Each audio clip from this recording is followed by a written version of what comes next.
50 Cent. What happens when the music stops and the real stories start coming out?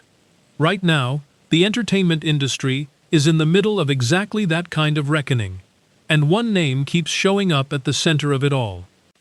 50 Cent has never been the kind of person to stay quiet when he thinks something needs to be said.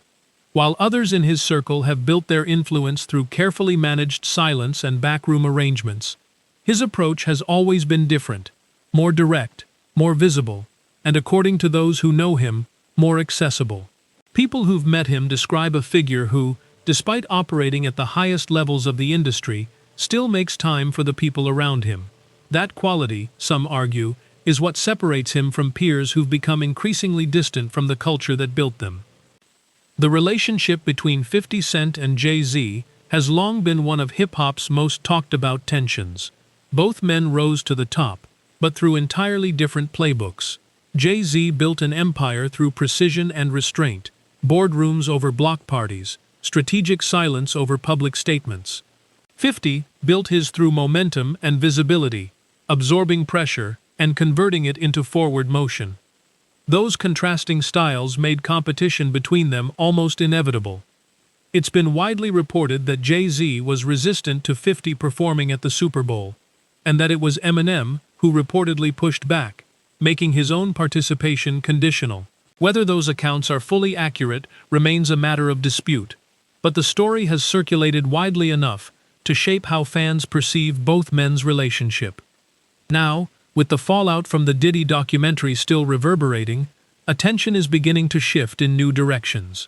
50 Cent has publicly stated that the 4-episode Netflix series only scratched the surface of what he has, that additional footage and new testimonies exist that didn't make the final cut. In a recent television interview, he confirmed that more people have come forward since the documentary aired, suggesting that its release made others feel more comfortable sharing their own accounts. He also indicated that some of this additional material may be released independently, possibly on YouTube, rather than through a traditional streaming deal. A choice that some observers believe is connected to fewer restrictions around what can actually be shown. According to public statements and ongoing reporting, some of the footage reportedly involves behind-the-scenes conversations and conduct that could carry serious legal implications, including allegations of witness-related misconduct by individuals connected to Diddy's inner circle.